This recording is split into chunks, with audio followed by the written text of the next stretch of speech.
I knew it. I knew that was going to happen, okay? Hi, everybody. How we doing? Teching and Barry back again. Also visiting is Barry's cousin, Larry, from out of state. Okay, so, who's ready for another SBS video? The last one was so good, I just thought we could make another video on SBS 106.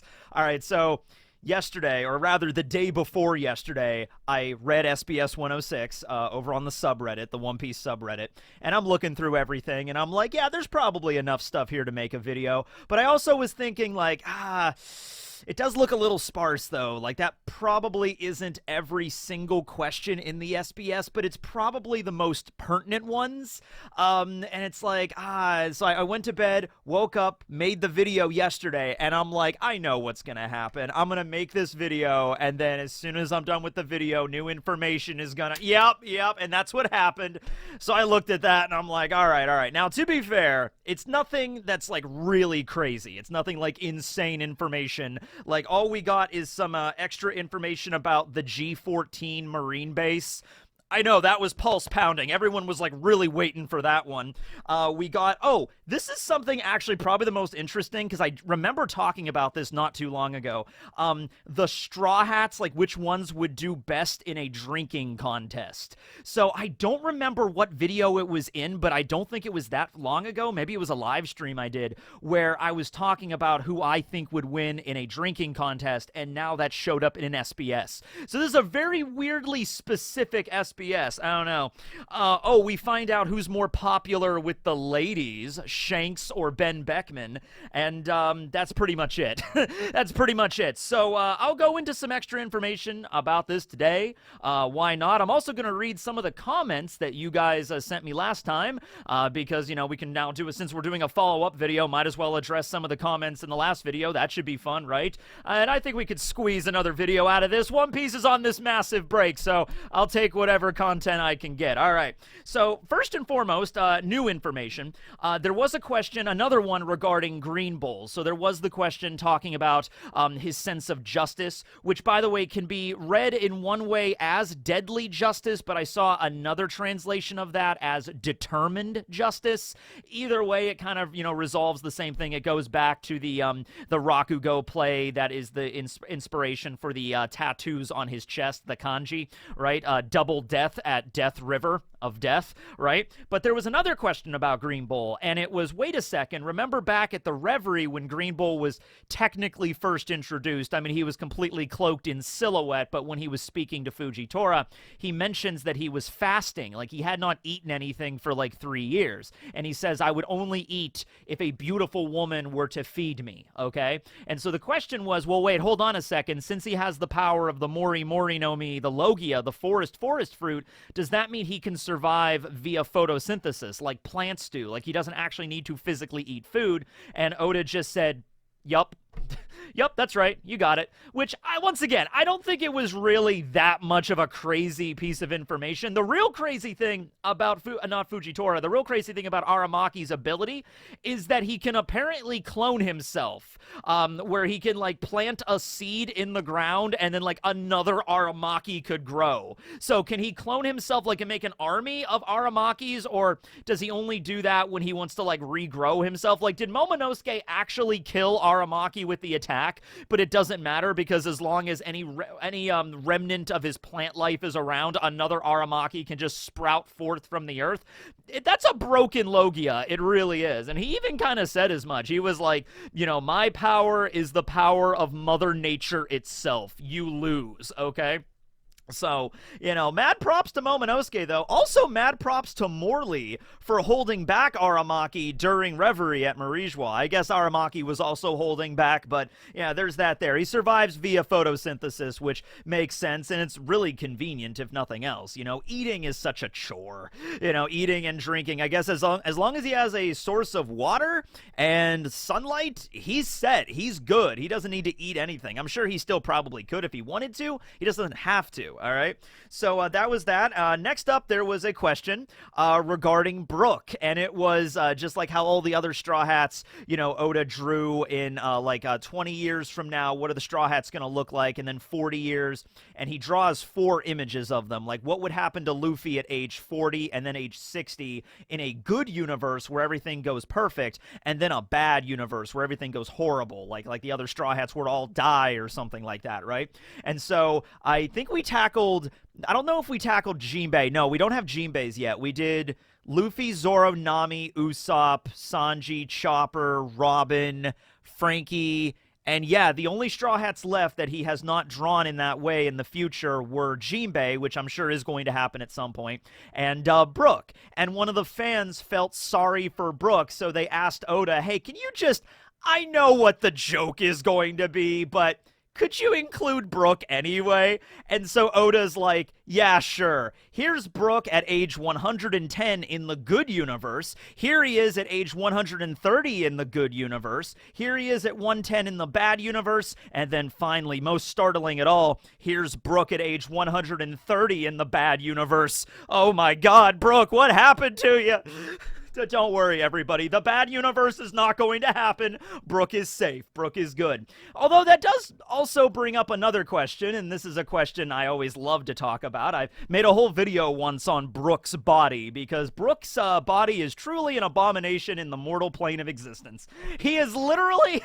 Brook's body, you gotta understand the eldritch horror of this, okay? Brook's body dies, decomposes into nothing but a skeleton, and then his soul is ripped out of the afterlife, thrown into it, and the undead eldritch power of that nether realm is the thing that, powers him. His bones are sticking together. He can still move. He can talk. He can see, even though he doesn't have any eyes or a mouth or a tongue or a throat or anything. Yo-ho-ho-ho! He can still do all bodily faculties. Brook can poop, for God's sake. Where do you think the digestive power is coming from? I made a whole video basically talking about that Brook was, essentially radioactive. Like, he's just emanating, this underworld energy that doesn't belong in this plane of existence. That's Brook, basically. Oh, you know what, though? I just thought that Oda obviously did this as a joke. He just drew Brook times 4, so that's it. But... there would actually be a distinguishable difference between Brook in the good universe and the bad universe, and it's pretty simple. In the good universe, Brook at age 110 and 130, 20 years in the future, 40 years in the future, would still have his afro. And I think Brook in the bad universe would not have his afro. Or the afro would be, riddled full of holes, or, there'd just be, a couple, it got ripped off at some point, and there's only, a couple of strands of hair left. That I would say would be the bad universe for Brook. So I think Oda missed a little bit of an opportunity there just for the joke, but I appreciate the joke, the comedy, right? Another question regarding that is, can Brook die of old age? Because 130, ironically enough, not the oldest in One Piece. Kureha still beats him by 11 years. I've always thought that the way the Yomi Yomi no Mi worked was that because it's mystical devil fruit powers, it guarantees you a second life, and that life will be an average lifespan. So Brook lived to the age of 38. He died the first time. Then he came back. He's 90 right now, which means he's about 52 years old. So in another 40 years, at age 130, his body is 130 years old, but in terms of his lifespan, I guess he would only be around 90 again, which is, you could still live to be 90 perfectly fine. Many people have brought up, well, how can Brook die if he doesn't have the faculty for aging anymore? The reason people die of old age is because of heart failure and stuff, like kidney failure. Brook has no heart. Brook has no kidneys. Yo-ho-ho-ho! So how can he die of aging? And it's mystical devil fruit power. That's the reason why. Why can he poop? Why can he eat and see, even though he doesn't have any organs?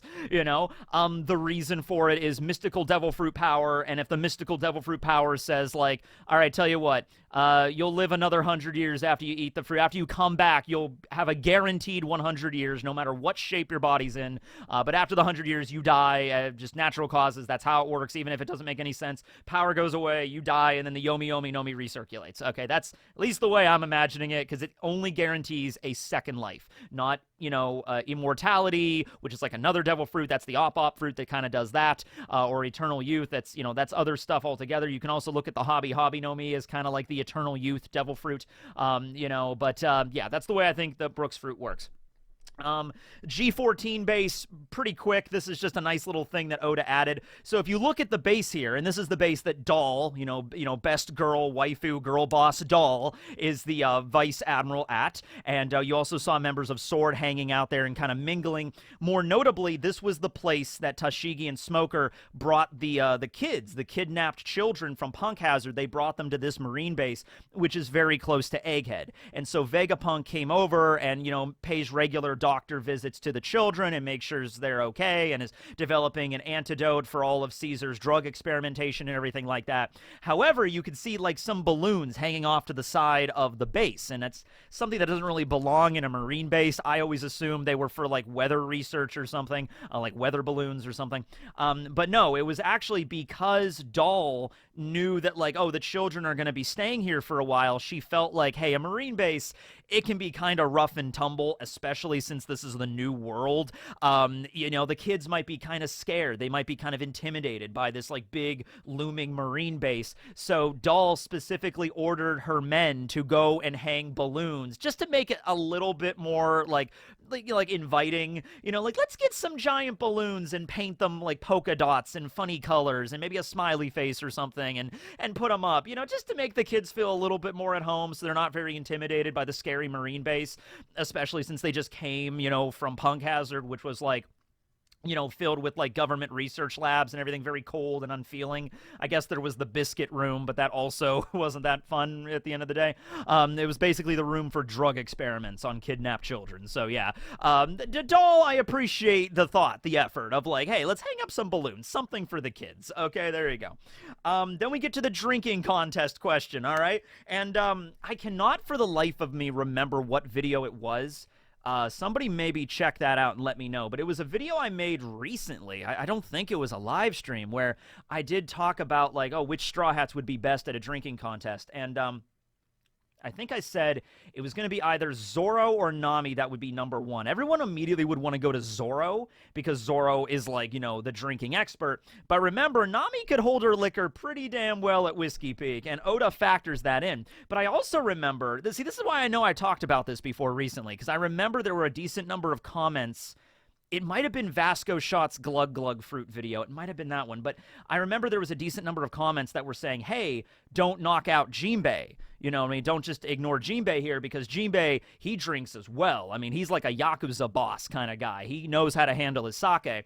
And in fact, Oda actually puts Jinbei at number one above Zoro and Nami for handling their liquor. So the way also Oda explained this was like, now we're talking about holding your liquor. We're talking about actually being in a drinking contest, as in person that holds enough, like drinks enough booze, glass after glass, without passing out, wins, okay? So there's a difference between holding your liquor and enjoying liquor. You know what I mean? So he mentioned specifically Luffy could probably do pretty well with a drinking contest. Like Luffy, when he gets older, of course, he's only 19 right now. He can't legally drink. That doesn't stop Zoro. Well, no, Zoro was 19 when he was pounding stuff back, pre-time skip. I don't think they're pirates. They don't really care about that. But Oda mentions Luffy, when he gets older, if he really put his mind to it, could probably pound back a shitload of alcohol. All right, but he also mentions, it's all about food to Luffy, though. Luffy doesn't care about booze, he cares about meats, so he's going to focus on that, okay?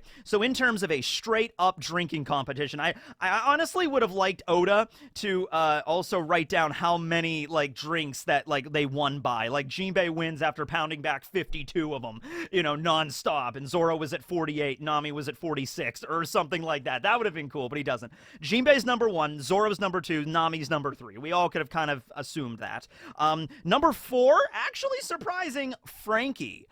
just because we know Frankie loves to pound back some cola, but we never really saw Frankie drinking a lot of booze, you know what I mean? But then again, he's got, like, I think Frankie's kind of cheating.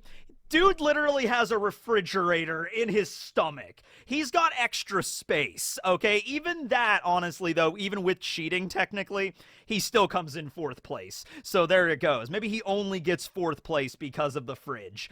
You know, Frankie could literally take, like, a bunch, like, 3-liter. We used to, back when I worked at Dollar Tree, we sold these big 3-liter bottles of soda. It was like off-brand soda. I'll tell you how off-brand it was. So you got Mountain Dew, and then there's an off-brand of Mountain Dew called Mountain Lightning, if you've ever seen it.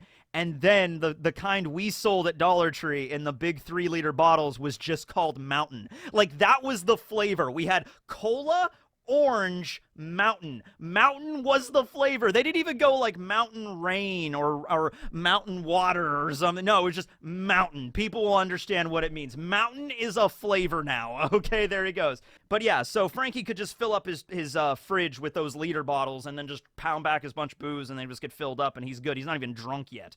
All right. Coming in 5th, we have Sanji. That fits. I think Sanji could handle his booze just fine. Then Robin coming in 6th. Okay, Robin's fine.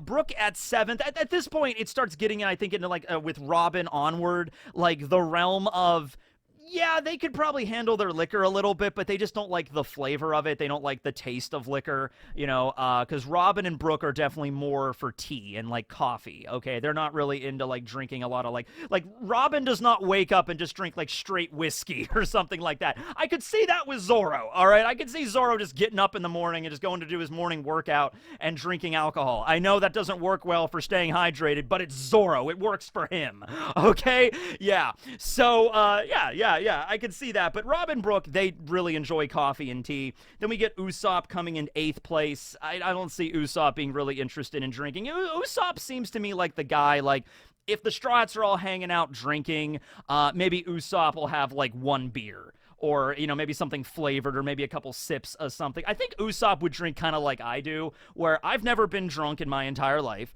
but my friends drink, and when we're down here for, like, game night or something, I have a fridge in my game room that's, like, stocked with beer and stuff like that, and they'll have a sip or something, and then I'll have, like, a sip. It's like, oh, yeah, that tastes like mango or whatever. They actually buy a lot of really cool, like, flavored, you know, beers and stuff, and it's interesting. I'm just not personally, like, I'm not a huge fan. But yeah, there's like that with Usopp. Luffy comes in 9th. As Oda said, if he really put his mind to it, he could probably pound back a lot of them. But it just gets down to the fact, like, it doesn't like the flavor. So it's like, you know, Luffy will be there eating a bunch of meat. And like, here, Luffy, have some beer. He's like, thanks. Oh, yeah, I'm not a fan of that. Okay, no, give me something else. He goes back to eating the meat, you know? And then finally, not surprising, Chopper. Chopper, I feel, is at the very bottom for not enjoying the flavor of alcohol, but also being the most lightweight out of all of the Straw Hats. Maybe not, because, yeah, he can turn into his Monster Point or whatever, but I don't know, I still find it funny that even in his Monster Point, if Chopper drank, like, a keg of beer, he would still, like, topple over. Like, he's that much of a lightweight, even though he has a huge body. Even when he goes into his Heavy Point or Monster Point, like, a little bit of booze could still knock him out. I could still picture that with Chopper, okay? But, yeah, that's the Straw Hats in a drinking contest. That's really fun. Next question. Who do the ladies love more, ladies and gentlemen? Shanks or Ben Beckman? All right, so this is a good question. Oda specifies, like, yeah, you know, between both of them, Shanks is probably more popular. However, Ben Beckman really loves women, so he flirts all the time. So I get the impression that, like, okay, the red-haired crew are, like, celebrities in the pirate world. We saw that at Elbaf when everybody was just fawning over Shanks. Like, everybody is, okay? It's like, oh my god, Shanks is so hot! And he is. But anyway, even Makino, you know, Makino back at Dawn Island, back in Fuchsia, you know, there's the impression there that, like, was Makino's child? Is that Shanks's? Maybe? I don't know. But anyway, I get the impression, though, like, the, you know, red hair crew arrive in a town, they walk into a tavern, and everybody, they're like starstruck. Like they're the equivalent of like A-list actors and are like rock stars in our world. Shanks actually has a guy named Rockstar on his crew. Although I like to find it funny that red hair crew walks in, everybody loses their shit. Oh my god, it's red-haired Shanks. It's Ben Beckman. Oh my god, he's the man that can say Kizaru's name without even moving his lips. Oh my god, he's such a dreamboat. There's Yassop, there's lime juice. And then they're all like, they're all like fawning over them. And the red hair crew is so slick, man. They just walk in and they don't even pay attention. They're like, yeah. And then they all sit down at the bar and then just, get some whiskey or whatever. And they start pounding it back and they start chatting with everybody in the bar like they're all good friends. And then you have Rockstar who walks in. He's just like, yeah, and I'm Rockstar. And like nobody pays attention to him. Like, oh, okay. Anyway, yeah, so Shanks is just by default super popular. He doesn't even need to try. He doesn't need to flirt or anything like that. But Ben Beckman loves women, so he's the one that'll be flirting with like every woman at the bar, kind of stuff like that. They're both very popular, though. That's basically what Oda says there. So those were all the new questions, although I think there are still a couple more questions that have yet to be translated. Part 3? No, we're not doing a part 3. I don't think the other ones are that important. There was one that was talking about the inspiration for Edison, the little robot guy, and then there was another one that I can't read, but it has a picture of Nami's butt. Damn it, I really probably should have waited for that one. I'm sure this is the most relevant question. I wonder if it's a question on, like, the outfits that Robin and Nami and also all of the female Vegapunks get at Egghead. Is that like a bathing suit bottom, like a bikini, or are they panties? Like, what material are those made out of is the question. I'll leave that up to you, the viewers. But right, so there is actually some more information about Sentomaru's backstory. So I won't go through the whole thing, but Sentomaru's backstory was in the first video. He grew up out in the mountains. He was a super strong guy, and eventually Vegapunk showed up, found out about him, and he's like, oh, okay, you're wasting your talents being a lumberjack. Come and be my bodyguard, right? So I got a comment right here. If you don't know, Sentomaru is based off of Kintaro, a Japanese folk hero. He is popular, but doesn't get brought up these days as much as Son Wukong, Momotaro, Kaguya. Weirdly, OG Urusei Yatsura had him as a recurring character. I don't know what that last reference is to, but in the video is really funny because I just assumed okay, Sentomaru grew up out in the middle of the woods in like a logging village, and he loves sumo, and he's really strong, and he was even strong even when he was a kid, to the point he was kind of like, it was kind of like, ostracized by the rest of the community, okay? And I made a comparison to Record of Ragnarok, saying that that resembles Raiden's backstory in Record of Ragnarok, the guy that fought against Shiva, who was a sumo wrestler. And a lot of people brought up, he's like, well, wait a second, he's not based off of Raiden, he's based off of Sakata no Kintoki, but as luck would have it, Sakata no Kintoki, or Kintaro, is also another member. He's also a character in Record of Ragnarok. He's already showed up in the story, and he's going to be having a future fight. So we haven't had his fight yet, but he's going to be showing up. He's a Japanese folk hero. So I could still make the Record of Ragnarok reference. Okay, there it is.